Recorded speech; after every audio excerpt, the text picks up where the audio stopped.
Hello and welcome to Beyond Today, the program that addresses the future of our community through conversations with people who are working today for a better tomorrow. I'm Ray Charmonti, your host for Beyond Today and Assistant Executive Director for the Hillsborough County City-County Planning Commission. In our last program, we looked back at the city of Tampa and how it annexed land and went through urban renewal during the 50s and 60s. Today we want to look at the modern community. Our guest is Brian Sewell, planner with Westchase, which is a planned community in western Hillsborough County. Welcome, Brian. Thank you very much for having me. I'd like to talk to you about planned communities because that's, I think, a somewhat recent phenomenon we've had in development where you get these large mixed-use communities being built in Hillsborough County. And tell us a little bit about the origin of the financing of the planned communities. I mean, I assume that large companies are involved in the development. How does that all work? Correct. I guess back in the 80s, the trend was for institutional companies such as life insurance companies and real estate companies and oil companies to invest in these large planned communities. And I guess here locally, Tampa Palms was one of the planned communities in the 80s, and then Westchase came on in the late 80s, early 90s, and they were owned either by insurance companies or large oil companies, or more recently things are trending towards institutional investors through pension funds or through Wall Street financing. So that, I guess, is a little bit different than when planned communities started. It was probably with more real estate interests and development companies. Then it shifted to insurance companies and now pension funds. Is there a shift back again to more development-oriented companies, or is pension funds, is that kind of the trend we're going in for financing? Kind of a little bit of both. It's you're getting pension funds that are investing in real estate investment trusts. Obviously, they don't have land development REITs, but you do have a lot of real estate investments through pension funds going into REITs, real estate investment trusts. So we're seeing kind of a combination of institutional money, Wall Street money, and real estate investment trusts. Do you see still a positive future for more planned communities across the country? Is that still a trend that seems to appeal to a lot of people? I believe so. From what we see, that's what people prefer. And I think the demand and the growth will continue. I think especially in Florida, there's just I guess a symbol of master plan communities that people like to see and like to live in, and I think that's going to continue. What are some of the advantages in your mind of a planned community? I know there's a difference, I think, in people's minds between a planned community and a typical just subdivision development. What are some of those advantages from a marketing perspective that you would point out to people? I think that in a planned community you have so many resources within the community. You have a swim and tennis center, you have golf, you have shopping, you have residential areas, you have lots and lots of neighbors, and I guess it defines the community. And when you have that group of common people living in the community, they tend to establish groups and programs and clubs, and so it really fosters a lot of involvement by the residents. So I'd say that that's a big advantage, is that you have kind of a common interest with people that you live nearby, and you socialize and you do a lot of things together. So now I would have to assume that there's a premium to be paid for those amenities. Do you have a percentage of the market, I guess, that decides that they're willing to pay that extra amount of money? Typically, I guess the community that we're involved in assumes about a 25% market share of the Northwest Hillsborough County market. This year we're getting about 32%, and we're seeing that we're commanding quite a bit of a premium for people that are wanting to live in Westchase. And that doesn't necessarily mean that the other 70% aren't living in planned communities. No. It's just they might be different ones. Right. So what we're talking about is a fairly substantial part of the market that is willing to pay for, I guess, what I would refer to as neighborhood amenities, and willing to pay extra for their house to have that. Yes. Well, that seems like a positive trend from a planner's perspective, so that people are willing to do that. One of the reasons I wanted you to come on was because I think we're seeing maybe a different trend emerging in planned communities. My feeling is that a lot of the planned communities that have been built recently are really based on models from the 60s, the curvilinear streets, somewhat separation of land uses, but it appears that we're entering kind of a different viewpoint now, and I wondered if you could talk a little bit about that. Sure. I guess we're seeing a lot of activity towards what people are calling neo-traditionalism, and really it's kind of revisiting what has been done pre-World War II, and locally the examples would be Hyde Park and the South Tampa area. And so I think there's been a lot of interest generated through some communities across the United States that have gained a lot of attention through Seaside and some other communities that have really, I guess, rejuvenated what was done back in the 20s and 30s. And with a community in Orlando, Celebration, that Disney is doing, it's really creating a lot of interest and demand for something of what they did in the 1920s and 30s. And we're seeing a tremendous market influence by doing something different than the conventional development.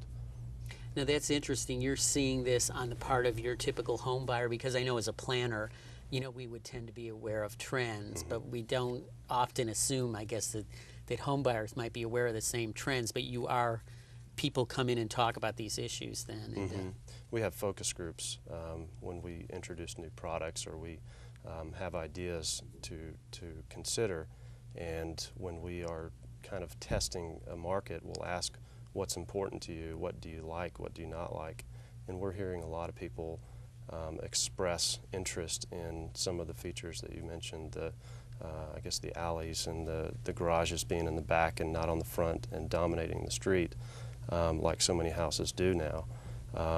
So there aren't a lot of developments in Florida that are doing that right now, and so people are expressing a desire for something different. so you do see the home buyers talking about the issues like alleys and... Very much so. Front porches, it's almost a cliche now how many people are wanting a front porch and the garage in the back and the alley and closer feel to your neighbors. But, well, that's encouraging, yeah. because I guess those are the type of things that make a neighborhood more walkable and easier to get around. I would also think that that brings about some challenges. If you're used to planning a community a certain way, to change obviously causes a rethinking of how you do things. What do you see as some of the challenges to creating these type of communities? You know, we're dealing with a completely different model from what we are normally used to working with. So we're having to replan our whole section of the community for smaller lots. And when you build smaller lots, you've got to consider the square footages of the houses and how they can fit into the lots, and you've got to consider the alleys and the gridded street, and some of the challenges would be the public utilities, the garage, the garbage collection. So there are lots of challenges that we face, and I think the extra cost is a big challenge. And that's probably a key thing, is the extra cost. Have you done any analysis as to what a neo-traditional development costs versus your curvilinear type of development? Is it more expensive? It is more expensive, without a doubt. And because it's more expensive, we have to increase the price that we're charging for the lots. But with the smaller lots, you're getting additional density. So there is a balance, but we're finding it to be more expensive. So even with the smaller lots, considering that, it's still coming out a little bit more expensive than if you did, say, 70 by 100-foot lots. Yes. Now, when you talk about smaller lots, people might not understand sizes that we're discussing. What are we talking about, really? I guess historically in our community, we've done a series of 80, 90-foot lots by 110 feet deep. And we are now talking about doing 40-foot lots and 50-foot lots and 60-foot lots. So we're going down in terms of our lot size, and in some of our communities we have 7.5 or 15-foot side setbacks, and now they're going to be either 5 or 10-foot side setbacks. So the houses will be closer together, and the lot sizes will be smaller. Now, is that an issue you've discussed with potential home buyers? How do they feel about the smaller setbacks? Are they aware that that's a characteristic? I think they're aware, but you also have to remember that it's not for everyone. Mm-hmm. So, there are a lot of people that are buying houses that would prefer houses to be a little farther apart. So we have to remember that we're not appealing to everyone, that there's a percentage of the market that would prefer this type of development and not necessarily the larger lots. One of the things I've noticed that it seems like when a trend starts, everybody kind of gets on the bandwagon. And the trend that you talked about with the larger houses on lots with the garage in the front, that seemed to be a trend where that was all that was offered in single-family homes for a while. Do you feel like the market is kind of dividing itself a little instead of a one-size-fits-all mentality, actually building different houses for different lifestyles? Yeah, I do. I guess several years ago, that's all anybody did was the conventional development, and now you hear, or we hear, a lot of people, a lot of developers considering doing something different. And something different meaning the more traditional style architecture with the garages either in the back or offset from the front. That's not your primary feature, or you're adding porches. And there are some communities in Hillsborough now that are doing that, some new communities. So we're not the first by any means, and so it's something that a lot of developers are thinking about doing. So there's a lot of discussion in the development community. Very much so. Well, that's positive, because I think the idea of the one-size-fits-all really doesn't work in the long run, because people do have very different needs. And have you analyzed the market to see what percentage? You talked about 30% of the market in Northwest you're getting, but what about actually of a West Chase buyer? What percentage do you think would be interested in an alternative development pattern? I couldn't answer a percentage. I can only express what we have heard from focus groups, that if we were to produce a different product like what we're talking about, that it would be very in strong demand, very much in strong demand. I don't know a percentage, and we haven't gotten to that detail yet. I did see a survey where they mentioned that 30% of the home buyers seem to kind of buy the whole concept without any changes, and maybe another 30% with some modifications. So I think it is a substantial part of the market. I just wondered if you had done any studies. No, and I think we're doing such a small portion of our overall development in this fashion that I think that it's such a minimal size that it's not going to be as noticeable. If we were doing the whole community like that, it would be much more important to analyze. Well, when we return, we'll talk some more about planned communities with our guest.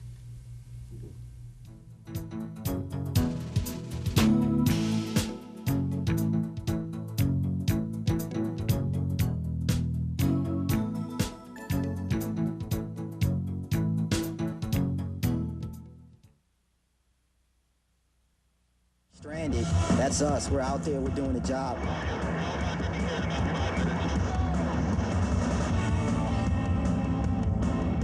This is the real thing. Yeah, anyone can be this crazy. Boys earning their money today.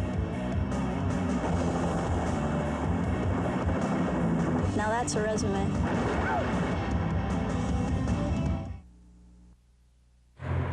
I don't know, I'm missing something there.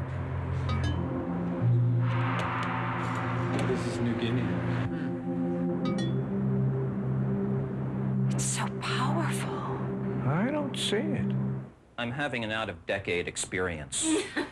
I was walking and came upon a fountain which bore the sign, "Don't drink the water." Do you And get the beggar this? carries a Isn't it sign saying, "I'm fantastic?" blind." What does this poem mean to me? It's like a collage of images. Let's and face it, sounds. not every cultural activity appeals to everyone. Finding an oasis. So we're giving you something everyone likes, a choice. That's why 23,000 arts and humanities groups are inviting you to find something you can get excited about. Just call for a free brochure about what's going on in your community. I think I'm getting into this. They're tuning up. The arts and humanities, there's something in it for you. There's a lot going on in your community. For a free brochure on how to get involved, call our toll-free number.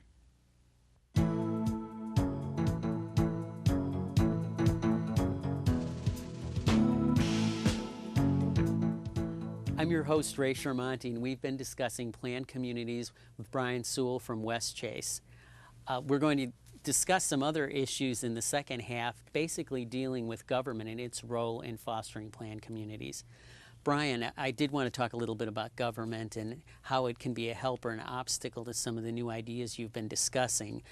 I view government sometimes as lagging behind the business sector when new trends come out and scrambling a little bit to catch up. And we do have a trend that I think is very positive, but how in government can we help allow these kind of things to happen where we create a more walkable neighborhood in alleys and all the things that you've discussed? I first have to say that we have been in communication with the county and various departments, and it's been very well received, and we haven't really faced any obstacles. We just have to learn how to go through the system to do something different. And you know, we've worked with numerous people, and they've been very encouraging. So we haven't really faced any obstacles as of yet, and we're just beginning the process of refiling for some of the changes that we're going to be asking for.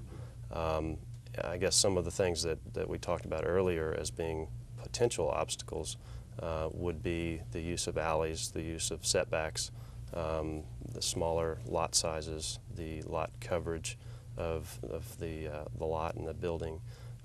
Some of those issues will be things that we're going to be asking for variances for, and I think those will be things that we'll need assistance on and some consideration. But so far the county has been very helpful, and it's been taking us longer than we had hoped, and the county has been asking for our information, and so they're very much in tune with what we're trying to do.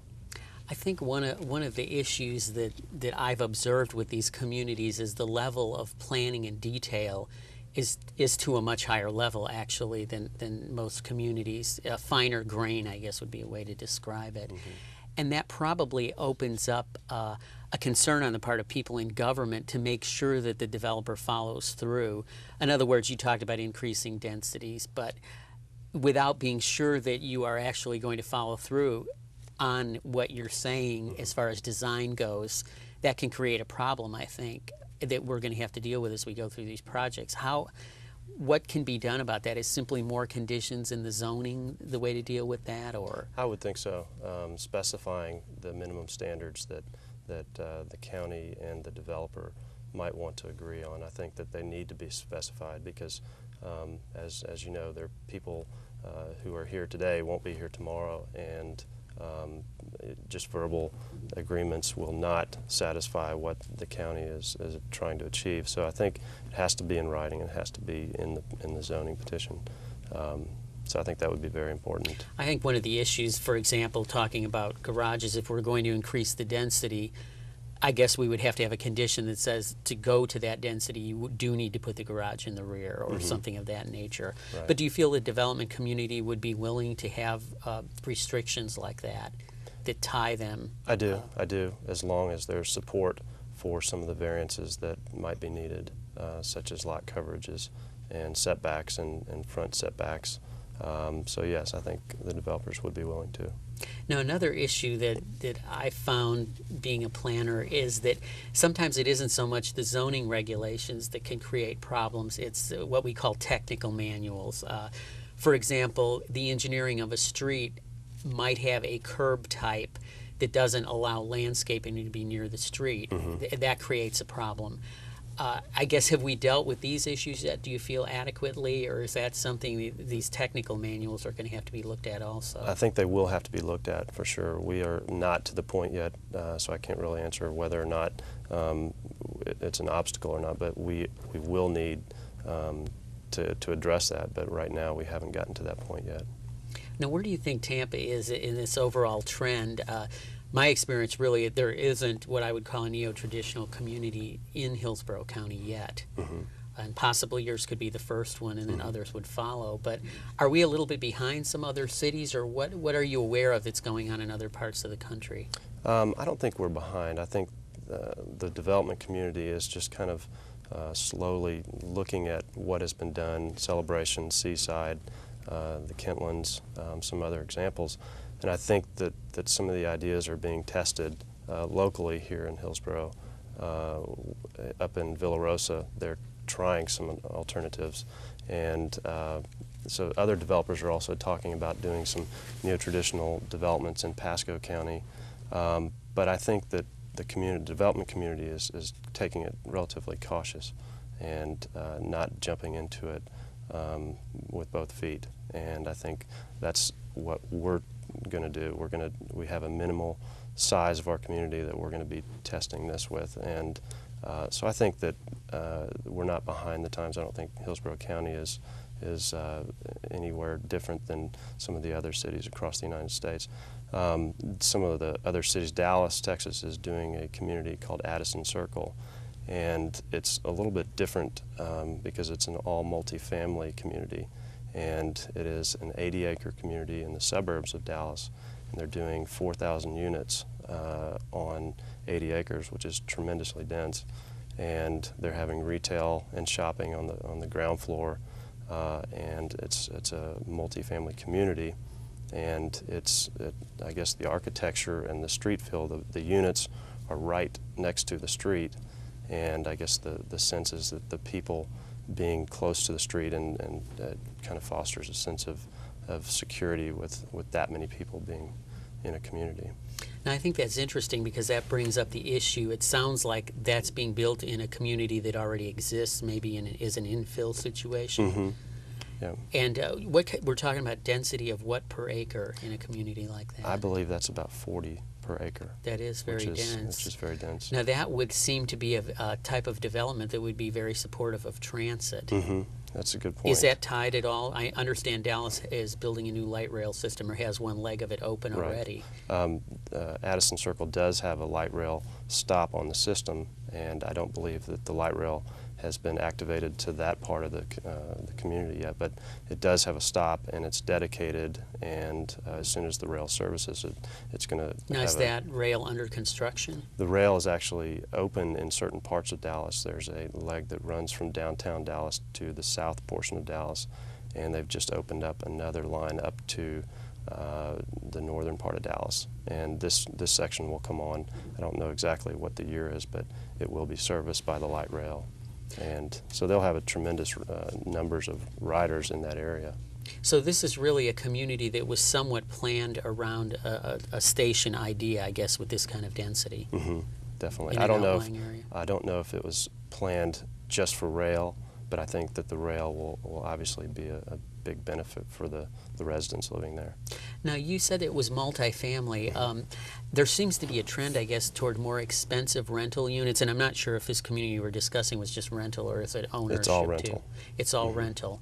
Now, is that going to be a higher-end type of rental product? Mm-hmm. I would say that one of the trends that they're seeing in Dallas, and I can't really speak for other cities, but that there is a tremendous demand for people that are not wanting to buy the house, that they would be renters by choice, and so they're seeing a huge demand for that. And it's not just the single individual, it's for families, it's for married couples without children. So they're seeing a lot of people that want to live in a community but don't necessarily feel the need to buy the house, so they invest in a multifamily community. So I think what you're saying is that there's people that, I think one of the things about a suburban lifestyle and having kids is that you tend to know your neighbors because you have children. But what you're seeing is maybe people with children have left home already, but they don't really want to live in an isolated environment. They still want to know their neighbors, but yet be in kind of a different environment. Right, right. And I think that is neo-traditionalism as well, because it's really about community and fostering a sense of place and pedestrian friendly. And so it doesn't have to be the standard single-family house to make it something different. It's really the developer and the planners coming up with a community that people can live in and associate with their neighbors. One of the issues, I guess, that comes to mind with planned communities we haven't really touched on is this whole concept of the gated community, which to me kind of goes against this neo-traditional movement. I mean, is that your feeling, or do you see a place for the idea of the gated community mixing in with That's kind of what I was talking about before, that developers are kind of taking little bits and pieces of the ideas and incorporating it into their development, because I think that they're is a strong demand for a gated community. And so I think that developers are using a combination of both. In our first section that we're going to do, we will have a gate entrance, but it'll be a different architectural style. But I think that what the ultimate intent is that people are surrounded by their neighbors, and that it encourages them to be outside and it's pedestrian, and that creates the security and not the gate. Right. And I think that's something people really probably have to begin to experience for themselves. I think a gate's a very concrete thing that you can look at that implies security, which may or may not be the case. But to get that feeling of knowing your neighbors, that's a different type of security, but just as important. Right. And I guess that kind of ties into the garage being on the front of the house. That is a very acceptable way of building houses now, and I think that moving the garage to the back and having front porches encourages people to be outside and know their neighbors and meet their neighbors.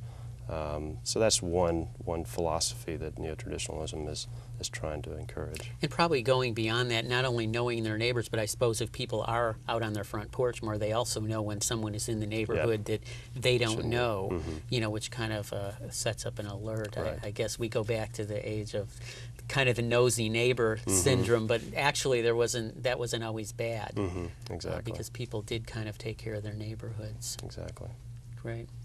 Well, I'd like to thank today's guests for talking with us about new communities. Next month, we're going to take a tour of Hillsborough County to take a look at some of the issues we face in planning for the future. Let us know if you have comments about today's show. You can reach us at our hotline or on email as listed here. I'm Ray Sharmonti, and on behalf of the Planning Commission, I thank you for thinking beyond today.